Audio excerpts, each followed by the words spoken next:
Hi there, and welcome to Limitlyss, the space where your big dreams meet grounded energy and mastering manifestation becomes your new normal. I'm Alyssa Simpson, mindset and manifestation coach, your unorthodox free spirit, and now your newfound permission slip to do life your way. Here, we break the rules by ditching societal norms of the hustle and grind. We embrace flow, alignment, and the bold decision to follow what lights you the fuck up. In each episode, I'll be sharing soul downloads, mindset shifts, energetic upgrades, and raw, authentic stories to help you unlock your magnetism, collapse timelines, and create a life that feels as good as it looks. So if you're ready to remember who you are, trust your desires, embody your highest self, and manifest from your authentic power, it's time to sit back, relax, and get ready to become limitless. Hello, and welcome to another episode of Limitlyss. Today is a very special, incredible day because I have been in such a restfully rich framework building mode for the past 6 to 8 months.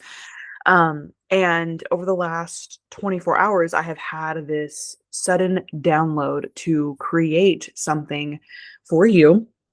And the reason I'm creating this something special for you, I haven't really created something to gift in a while, right? I've been so head in the sand with Restfully Rich, that I haven't really had any creative juices flowing. But as the true energy architect that I am, once something has been birthed fully, it is time to birth something new. So I wanted to share with you here. So I'm creating something behind the scenes. It is a 30-day time collapsing challenge, and it was inspired by a private client of mine. Hi, if you're listening, what's up, girl? But she was really in the trenches of strategy work, right? She was she came to me I have literally done every single strategy. I have paid for every single type of thing to implement into my business that you can think of possible. And I mean, honestly, y'all, she has spent hundreds of thousands of dollars trying to create this life that she desires through her business. And of course, as most of my clients do, they always go the strategy route first, and then they find me and they're like, you're onto something, girl, teach me. I teach them and they're like, what the fuck? I should have started with this. And then the strategy would have come to me so much easier, and it would have been so much more me and on brand for my life and what I'm desiring. So we're not surprised that this was her entire way of coming to me, but we're here, okay? So throwing everything at the wall, creating strategies after strategies after strategies and implementing them. She comes to me and she's like, hey, what the actual hell is going on? I have done everything under the sun. I've spent so much money. I am doing all the things that they tell you need to do to be successful, but shit is not happening. And of course, she was very reluctant to invest in anything else that was going to move her needle. But she felt that intuitive pull that I had something different for her. And of course, as I tell you all to do all the time, listen to that intuitive pull, even if it doesn't make sense, even if it's scary, even if your inner critic is sounding off the alarm of, oh my God, this isn't right. This is so scary, blah, blah, because your intuition doesn't make a lot of noise, right? Your intuition isn't loud. It isn't frantic. It isn't losing its ever-loving mind like your inner critic subconscious mind programming does. Your intuition is soft. It's a nudge. It's a gentle knowing, if you will. You feel it in your body, right? So she made the investment to come and work with Yo Girl, and we created together and I love a good challenge, okay? I love a good stopping the routine of the everyday, because obviously if what you're doing every day isn't creating results, then why are you still doing it, right? So I got to create, specifically catered to her, a delusional challenge, is what I originally called it. And then I was like, I don't use that word. I don't say delusional. I don't say delulu. I'm not on that new wave, right? Honestly, delusion at the end of the day is creation, because when you create, it does feel delusional and it feels out of pocket. But at the end of the day, you're creating. So of course it doesn't make any sense, because you're birthing something new to your reality. It's creation. It's not delusion. So we're still working on the name for it, like once it is launched, because I created something for her that I'd literally just called like, this is your blueprint. This is your manifestation challenge. This is you bringing your vision board off of the poster and into your real life without strategy. We are literally reworking your circumstances to create what you desire. But when I was creating this with her, I was like, I really want, like, this needs to be for everyone. So I'm still in the process of making it not as specific, more of a little bit umbrella-y, right? So that it can be implementable for anyone, right? Like anyone can apply the challenge to them. It's not super specific because right now the one that I've created for her is very specific to her goals and desires and who she's becoming. So I'm still in the process of creating it. The title is still up in the air. I haven't landed on something beautiful, but essentially it's a 30-day challenge where you are truly and honestly immersing yourself into the law of assumption, assuming that everything always works out for you, assuming that you are the luckiest person in the world, assuming that everything that you desire is literally on its way. It's just lagging a little bit, right? Like assuming that you are the person who is worthy and deserving enough of all these things that you desire. That is the law of assumption. That is the law of creation. That is the law of delusion. Okay.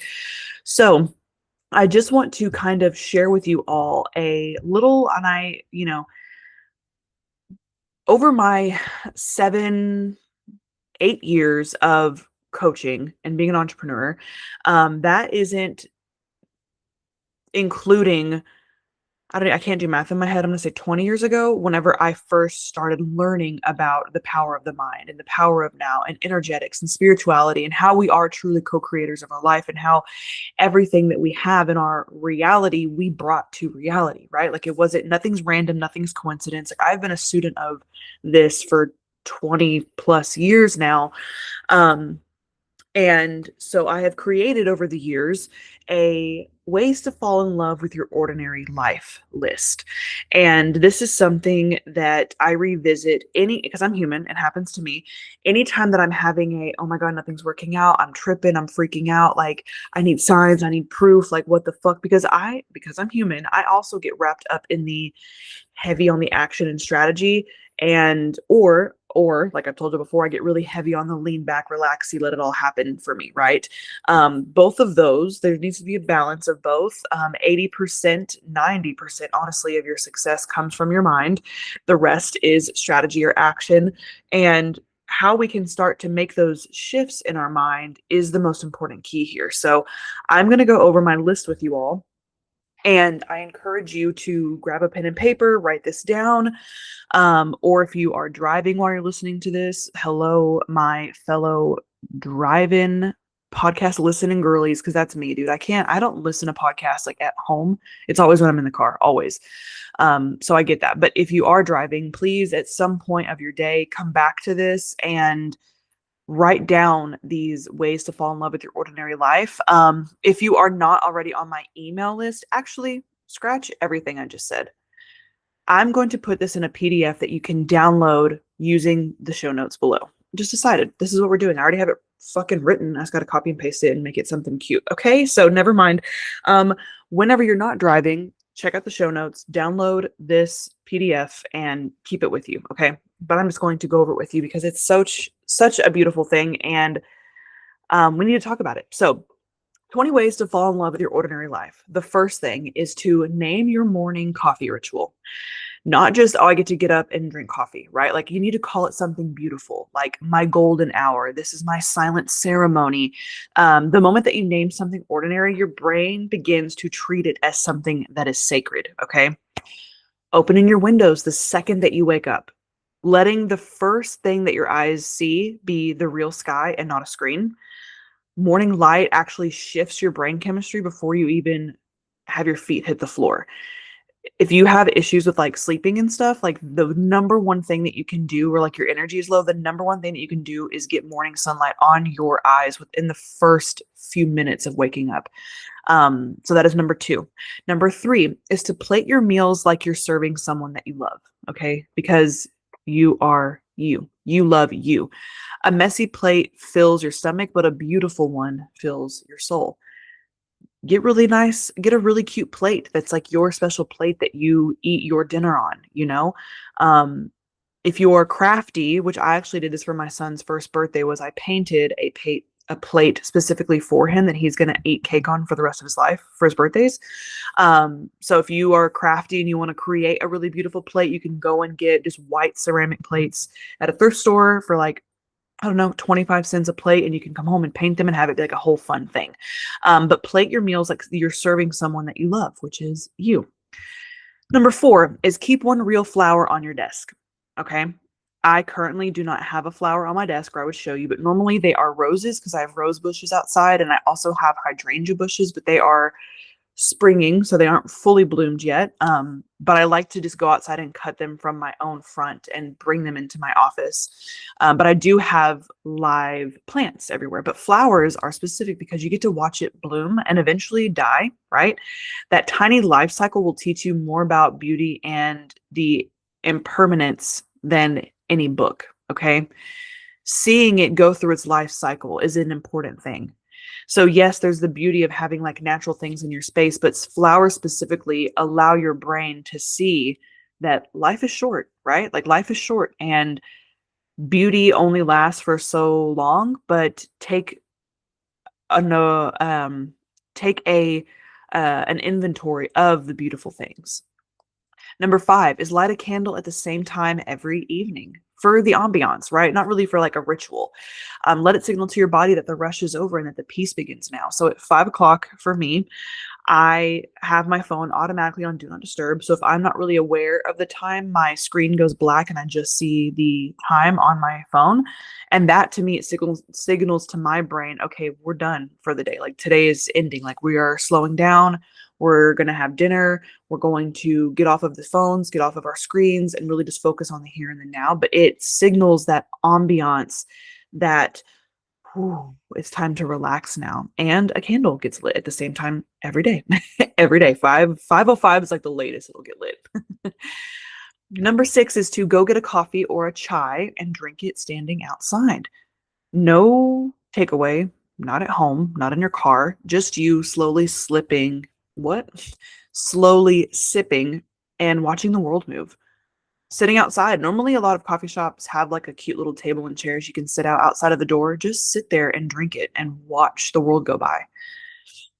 Number 7 is to take photos of your ordinary things like shadows, rain, clouds. Let your camera roll become a love letter to your life. It doesn't need to always be, oh my gosh, this is such a cool experience. Let me take a photo. Like, oh my gosh, this is so cute. I'm in my pajamas with my family watching a movie. Like, let me take a picture of this.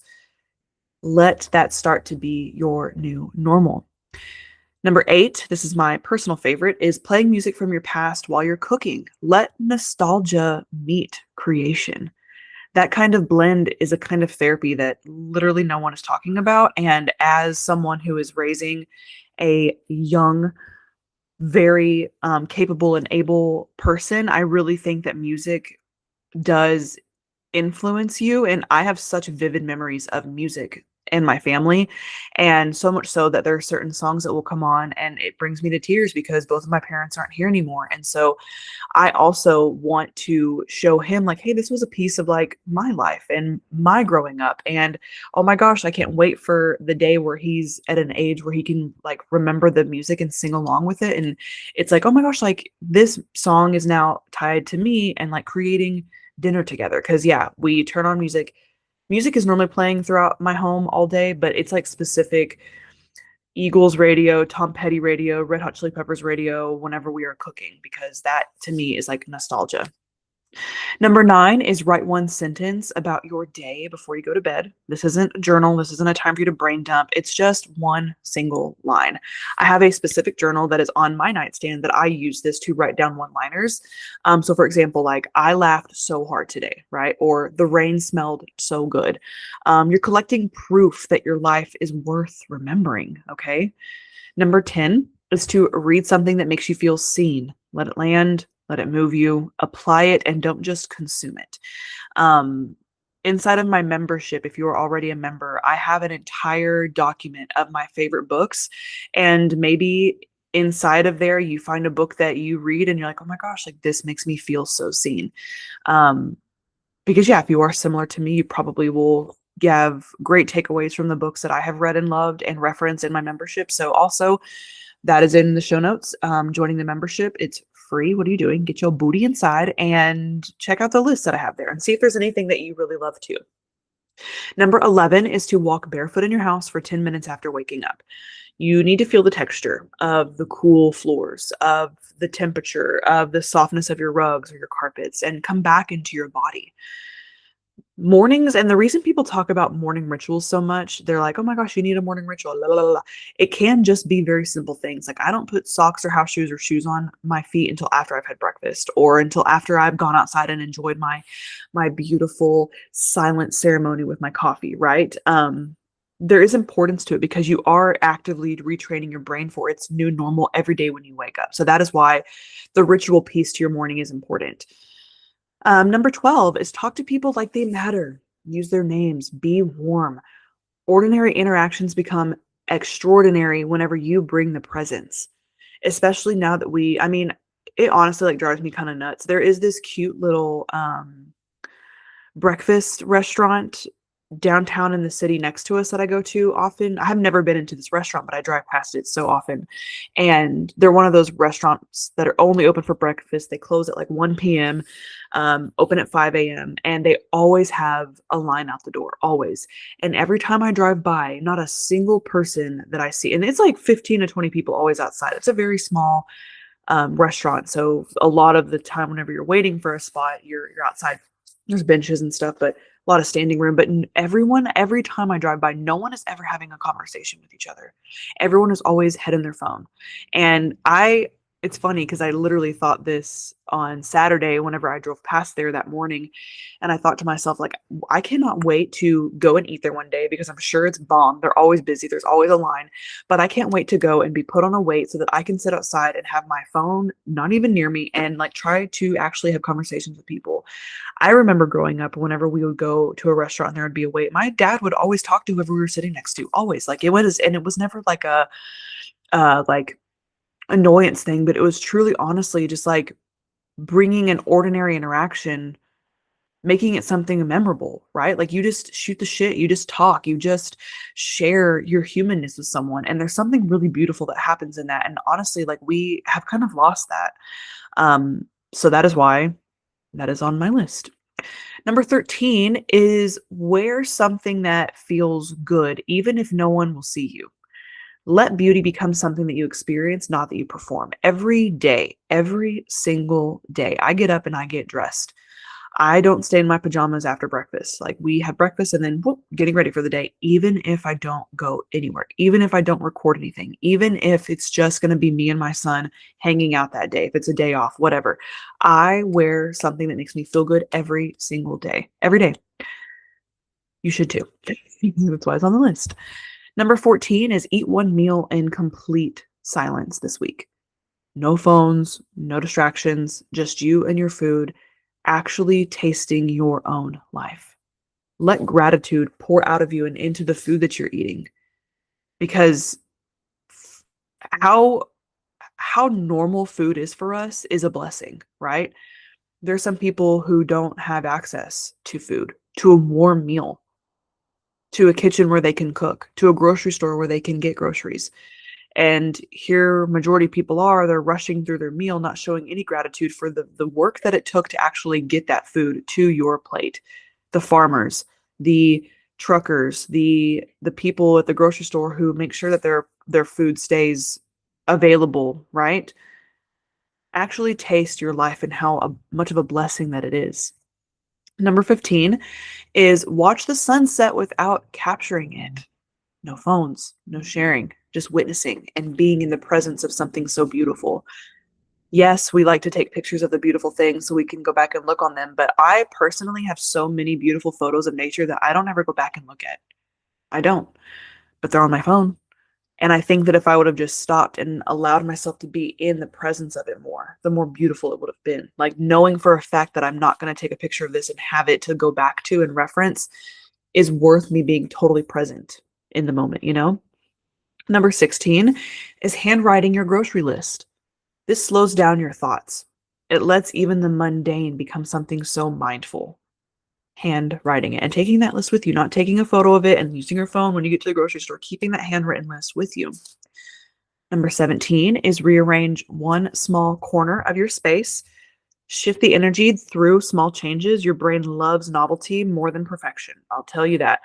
I personally, my office and my bedroom are the exception here, but things get moved around for me all the time. Especially being postpartum and kind of like refiguring out what my life looked like now as a mother. I got kind of nuts looking at the same walls every day. So like my living room and my dining room and my kitchen were the first to shift because I was like, I can't, like, this has got to change. And changing it instantly lifted my mood and made me feel so freaking good. Even if it's just a cabinet, even if it's just a dresser drawer or your junk drawer or your pantry or your fridge, like rearranging something truly, honestly makes your brain so happy. Number 18 is play rain music while you work or open the window when it does rain. Let your life feel cinematic. We all like to romanticize, like snuggling up with a warm cup of coffee and a book when it's raining outside. Create that in your own space. Number 19 is send a voice note to someone that you love. Say something very specific that you appreciate about them because your voice carries warmth. Texting doesn't. And I've experienced a lot of death in my life, and I always thought like, wow, it's so interesting how much love people share that they had for the person who died at their funerals or memorial services or whatever. But like, when did you ever hear that person speak so kindly and nicely about them in real life? You know, like while they were still alive. So that is why this is number 19 for me before we're getting to the last one, because we really do need to tell the people that we love in our life more about how great we think they are, right? Don't save it for when they're dead. Tell them today and send it to them in a voice note or say it to them while you're face to face, eye to eye, or over FaceTime or whatever. Don't just send a text about it.